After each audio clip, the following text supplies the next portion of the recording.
Hi, Andrea Morset-Grusini, founder and CEO of WetheP. Delighted today to have with us Mary Ajax, a longtime and beloved leader in the Dakota County area of the southern parts of Minneapolis-St. Paul.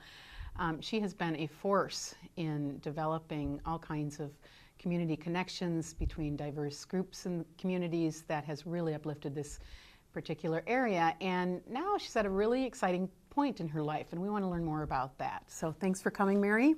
I'm thrilled to be here. It's an honor. You. You were doing what we are doing decades before we knew what we would be doing. Well, that's why it's so exciting to be with you and to learn more about what you're doing and to think about the ways that we can engage together to make We the People even more dynamic and really make it happen.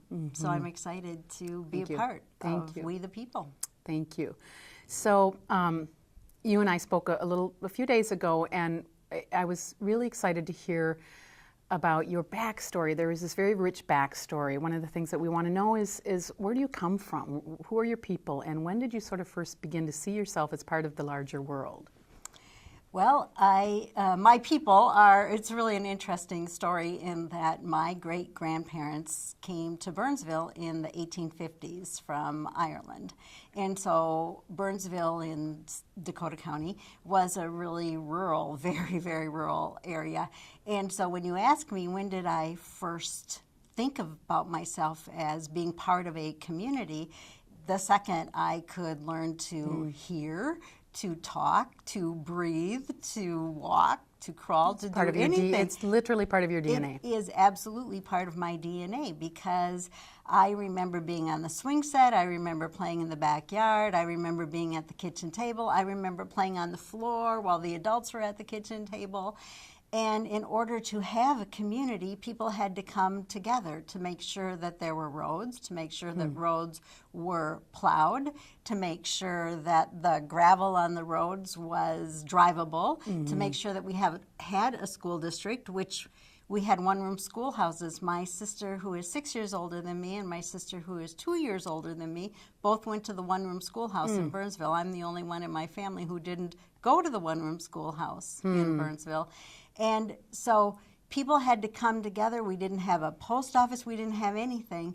And these were citizens. There wasn't a, maybe there was there mayor? Was there any government at all, city government? Well, yes.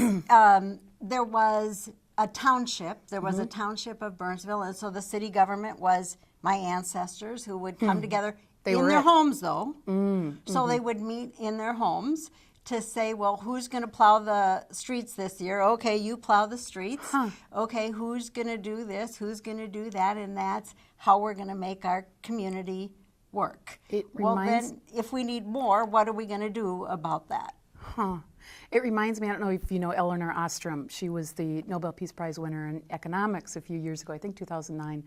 And she talks about on the commons and commons governance being just citizens meeting and deciding what they need together. And so it's governance, and yet, which this was, of course, and yet it's also community. It's something that we don't always see as being inherently interdependent or infused. So this is simply citizens saying, well, what do we need? We need a school. We need a school district. We've got the school, but we need something more.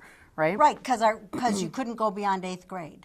So if you wanted to go beyond 8th grade, you had to go to a school district in either Shakopee or Rosemont or Bloomington. And so they decided, well, you know, we're getting big enough that we want our kids to be able to go to school here, so we better create a school district. So you're creating culture then too. You're creating culture. You're creating posterity, in the words of our founders in the preamble to the Constitution or the Declaration of Independence.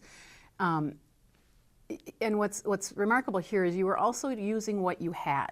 So this gets to themes that I care about, which is constructivism. These were whoever was there in this area, this particular area in the state of Minnesota, was who you had to do the work of developing your community, right? I mean, you weren't Right. calling in contractors. No, what I love, and I even have some of these notes and minutes that somehow I became a repository of it because I ended up buying my parents' house. And so I have the stuff in my basement actually, and I can see notes and minutes from some of those old meetings. And so people felt that citizen responsibility, and that's what I really love. Not only did they feel that if they wanted to build community, they saw that they had that obligation to do it. It just, you talk about what's in your DNA, it was just, you just did it. And this wasn't that long ago. I mean, No. this was a few decades ago. And again, if the streets had to be plowed, it had to be someone in the community doing the plowing, right? Correct. You weren't able to build a committee to decide how much you were going to pay, or it just had to happen with what you had to offer. Right. Very, very, very community interdependent.